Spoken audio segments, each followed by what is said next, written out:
Кечирим сурайм, бир аз тамагыбыз ооруп калыптыр. Бүгүнкү күндө Кыргызстанда биз мыйзамдуу мамлекетте жашап атабыз. Конституциябыз бар, эгемендүү мамлекетпиз. Урматтуу депутаттар, бизге элдер тарабынан мындай көптөгөн арыздар түшүп атат.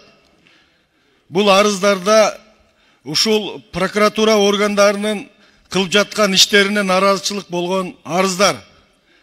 Biz geçe günü uşul jerde çıkıp ушул элдер тарабынан түшкөн арыздарды башкы прокуратура карап койсун деген оюбузду айтып атабыз. Бизди келип кабинеттен 3 прокурор суракка чакырып кетип атат. Биз суракка чакырганга арданбайбыз, конституция бузулуп атат. Биз ушул мамлекеттүүлүк үчүн мамлекеттин саясатын колдогон депутаттарбыз. Президенттин саясатын колдоп жатабыз. Коопсуздук үчүн, келечек үчүн. 10 жылдан бери эле ушул чет жакада качып жүрүп, оппозицияда жүрүп, ушундай патриоттор мамлекетке келсин деп жүргөн депутаттарбыз. Ана мына кече мен барып туруп, Дордойдогу 120 000 доллар алган ишкердин улакчынын контейнерден алып кеткенин айттым эле. 3 жолу айыл өкмөттө соттолгон Шылуун экен, аны ошол эле күнү кечке таап келе турган болушту прокуратура. Ана мына 24 000 жер боюнча 24 000 доллардан Жаныбектикин. Аны ошол жерге чакырып арыз жаздырып ишти баштады. Жалал-Абадтагы, Сузактагы инвесторду бүгүнкү күндө Өзбекстанга куу берип өздөрү басып алгандар 480 000 доллар беребиз деп кечке өзүнүн убадасын бериштир.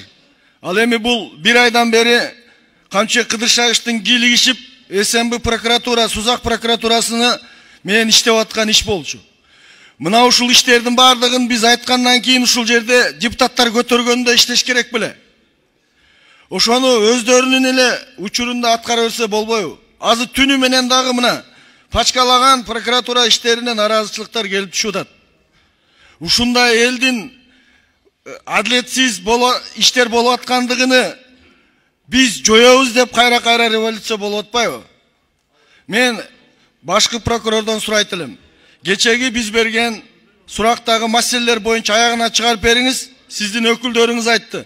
2 күндө биз результат беребиз деп. Сиз баш прокурор катары алар айтып атат. Бирөөлөр дейт, удостоверенияны көрсөтүп, ошолор биздин атыбыздан прокурорлор тоскоолдук кылып аткандыр деп. Айтат элем, урматтуу төрага, эгер депутаттарды кабинетине чейин келип, үчөө келип, суракка чакырып кетсе, мыйзам бузулдубу, бузулбадыбы? Рахмат, 3-микрофон. Рахмат.